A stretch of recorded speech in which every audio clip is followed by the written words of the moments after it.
Musk को राष्ट्रपति Trump America से निकाल देंगे।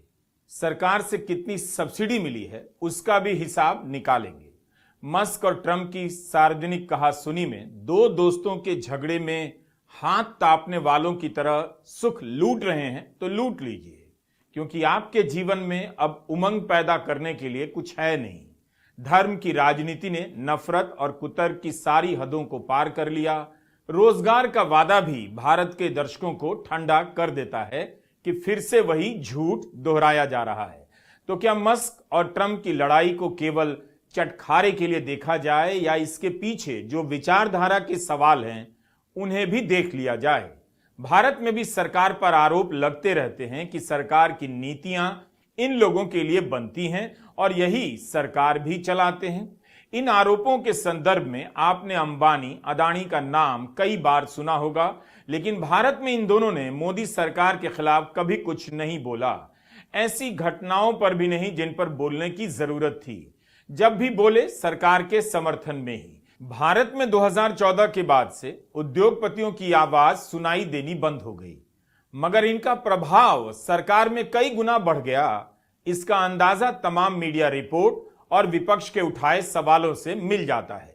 इसलिए मस्क और ट्रंप की लड़ाई के संदर्भ में चर्चा भारत में भी हो सकती है कि इतना प्रभाव रखने वाले उद्योगपति, अरबपति सरकार की किसी नीति के बारे में क्यों नहीं बोलते, कुछ भी नहीं बोलते, जिससे अनजाने में भी सरकार की आलोचना हो जाए। आराम आराम से बात करते हैं और समझते हैं कि जो अमेरिका में हो रहा है अगर भारत में होता तो क्या होता।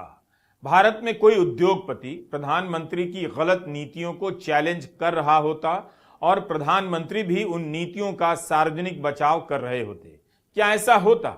ऐसा नहीं होता, क्योंकि उद्योगपति के बोलते ही ईडी की टीम दबोच लेती और उनकी घिग्गी बंद हो जाती। मस्क और ट्रंप की लड़ाई को देखने के लिए चश्मे का पावर बढ़ाना होगा। आंखें ठीक हैं तब भी मैग्नीफाइंग ग्लास से देखने की जरूरत है कि यह सिर्फ झगड़ा है या कुछ और भी।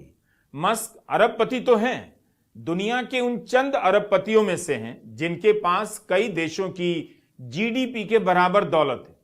और इस छोटे से क्लब में भी मस्क गिनती के उन अरबपतियों में आते हैं जिन्हें मोनोपोलिस्ट कहा जाता है, जिनका प्रभाव राजनीति से लेकर सरकार की नीतियों पर सीधा होता है।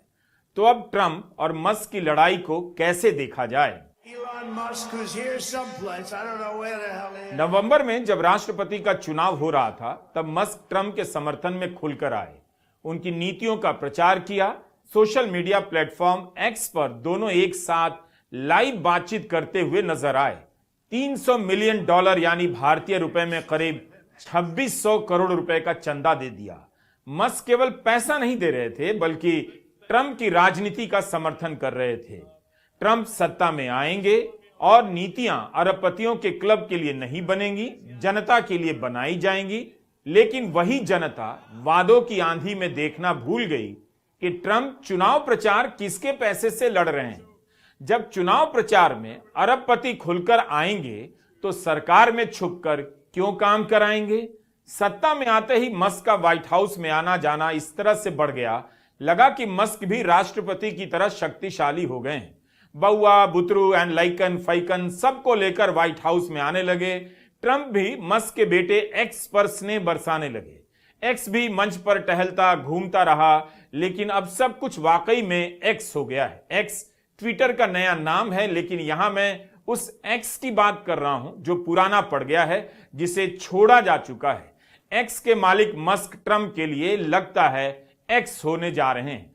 बाकी बच गए वाई और जेड जो इस मसले पर वीडियो बना रहे हैं कि एक्स के अच्छे दिन नहीं आए तो एक्स नई पार्टी बनाने की धमकी दे रहे हैं। एक चीज का ध्यान रखना चाहिए, मस्क विशुद्ध अरबपति और बिजनेसमैन है। ट्रंप भी उतने ही विशुद्ध अरबपति और बिजनेसमैन है, जो राजनेता भी हैं अतिरिक्त रूप से। मस्क भी बिजनेस में पैसा कमाने के बाद राजनीति में आना चाहते हैं, लेकिन ट्रंप मस्क से सीनियर हैं, उनसे यह काम पहले कर चुके हैं और 2 बार राष्ट्रपति भी बन चुके हैं। ट्रंप का कारोबार काफी बड़ा है, रियल एस्टेट से लेकर होटल तक पता नहीं क्या क्या। अब मस्क धमकी दे रहे हैं कि वे अगले चुनाव में तीसरी पार्टी बना लेंगे। दुनिया भर में जिनके पास भी पैसा है वो अब पार्टी बना रहे हैं। भारत में भी लोग नई पार्टी बनाकर सपने बेचते हैं, लेकिन भारत में किसी अरबपति की औकात नहीं कि वह नई राजनीतिक पार्टी बनाने की बात खुलेआम कर दे।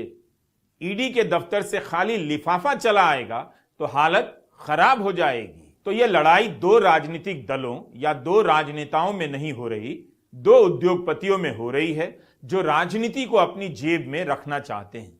सत्ता में आने के बाद भी ट्रंप सेंट बेच रहे हैं। आपने देखा ही होगा, मर्दों के लिए अलग परफ्यूम, औरतों के लिए अलग।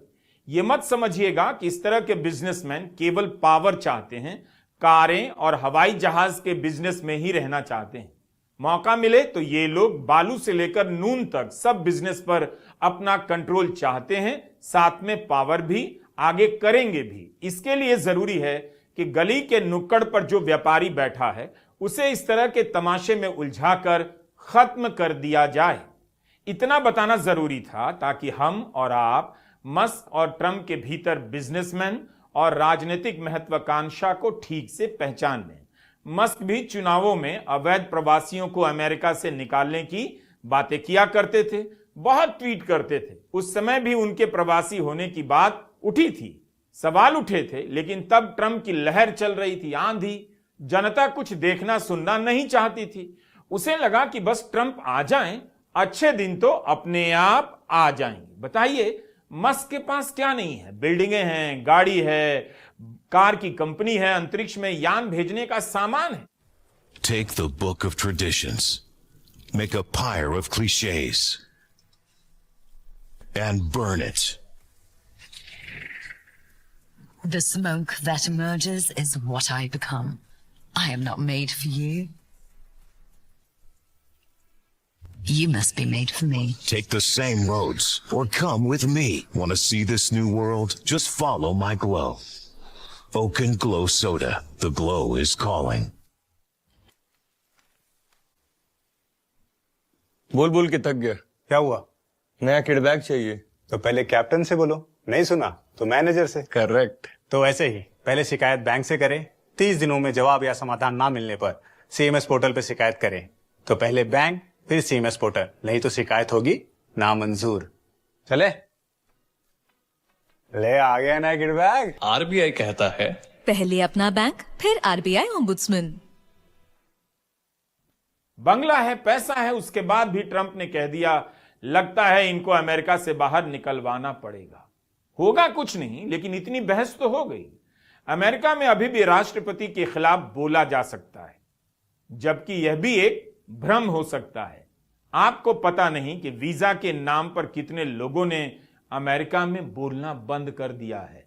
यह कथा केवल अमेरिका की नहीं है और इस कथा में जो दुर्दशा है वो केवल आपकी नहीं है। ट्रंप ने मस्क को लेकर जो दूसरी बातें कही हैं वो बहुत जरूरी है। कौन सी बात? सब्सिडी वाली बात। ट्रंप कहते हैं इलॉन मस्क को संभवतः इतिहास में किसी से भी ज्यादा सब्सिडी मिली होगी। अगर यह सब्सिडी उन्हें नहीं मिलती तो अपनी दुकान बंद कर दक्षिण अफ्रीका अपने घर लौट जाना पड़ता। ना तो कोई रॉकेट छोड़ पाते, ना उपग्रह, ना इलेक्ट्रिक कार का निर्माण कर पाते, सब बंद हो जाता और हमारे देश का काफी सारा पैसा भी बच जाता। लगता है हमें इन सब का हिसाब लगाना होगा। काफी सारा पैसा बचाने की जरूरत है। मस्क ने भी तुनक कर जवाब दे दिया कि सारी सब्सिडी बंद कर दीजिए, लेकिन यह कोई जवाब हुआ नहीं। मस्क को मस्क बनने में अमेरिका की सब्सिडी की कितनी भूमिका है यह तो आपको जानना ही चाहिए। सभी उद्योगपतियों के बारे में जानना चाहिए।